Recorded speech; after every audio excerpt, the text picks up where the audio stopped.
이어서 서영교 최고위원의 발언이 있겠습니다. 아들을 군에 보냈는데 아들이 싸늘한 죽음으로 돌아왔습니다. 대한민국의 어머니들이 분노하고 있습니다. 그래서 이 상황을 철저하게 수사해서 책임을 묻자고 했는데 그 책임을 묻는 과정에서 철저하게 수사한 박정훈 대령이 오히려 범법자가 되는 상황이 만들어졌습니다. 이 상황을 대한민국 국민 여러분 제자리로 돌려놔 주십시오. 이런 엄청난 일에 수사 개입이 있었습니다. 수사 개입이 과연 장관이 그렇게 개입했을까요?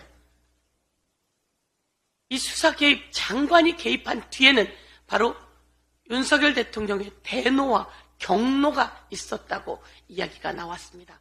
그런데 손바닥으로 하늘을 가리죠. 이제 모든 것이 낱낱이 드러나고 있습니다. 오늘 최고위원들께서 이야기하신 내용 바로 여기 이렇게 드러났습니다. 김기환 사령관과 국가안보실 김영래 대령 간의 카톡 메시지입니다. 국가안보실 김영래 대령이 이야기합니다. 네, 사령관님 잘 확인했습니다. 라고 하자 김기환 사령관이 이렇게 이야기합니다. 장관께도 보고 드렸고 부위께도 보고 드렸다고 답장 주셨어. 라고 이야기합니다. 부인은 누구를 얘기하는 겁니까? 바로 대통령을 이야기하는 겁니다. 대통령이 개입되었고 대통령이 유가족의 동향을 낱낱이 보고받았다라고 하는 정황이 만천하에 드러났습니다. 윤석열 대통령 이러시면 안 되는 거 아닙니까?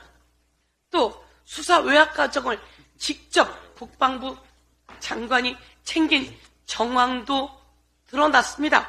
국방부 장관의 군사보좌관이 장관님이 통화 원하십니다.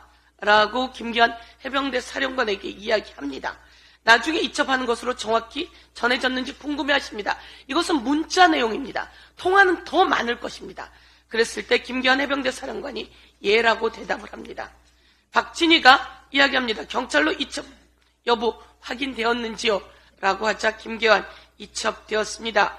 제가 장관님과 통화할 때 확인되어 보고 드렸습니다. 이렇게 장관과 통화한 내용들이 또 있습니다. 이 과정에서 박진희가 묻습니다. 임성근 1사단장이 업무를 보고 있나요? 라고 하자 그리고 박진희가 박정훈 수사단장이 선 보직 해임 조치가 됐냐라고 묻습니다. 박정훈 수사단장이 보직 해임 됐냐라고 묻는 것입니다.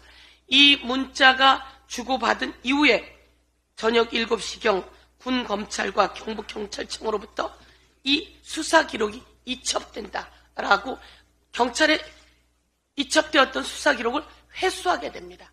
이런 내용이 낱낱이 이제 만천하에 드러났습니다. 대통령실이 개입했고 장관실이 개입했습니다. 우리 아들이 싸늘하게 죽음으로 돌아왔는데 이 과정에서 그것을 숨기기 위해서 장관실과 대통령실 그리고 대통령의 경로, 대통령이 보고받은 내용들이 낱낱이 드러났습니다. 이와 관련해서 국힘당은 답변하십시오. 한동훈 비대위원장 답변하세요. 이와 관련해서 낱낱이 수사해야 되는 거 아닙니까? 그리고 윤지옥 원내대표도 이와 관련해서 국정조사 해야 하는 거 아닙니까? 강력히 요구합니다. 대통령이 담화에서 이런 얘기했습니다. 대담에서 따뜻한 대통령이 되고 싶다 그랬습니다. 따뜻한 대통령? 따뜻한 대통령입니까? 돌아보고 따뜻한 대통령 되고 싶으면 이와 관련해서 국민 앞에 사과하고 이와 관련한 국정조사 받고 그리고 철저한 수사 받아야 된다. 이렇게 촉구하겠습니다.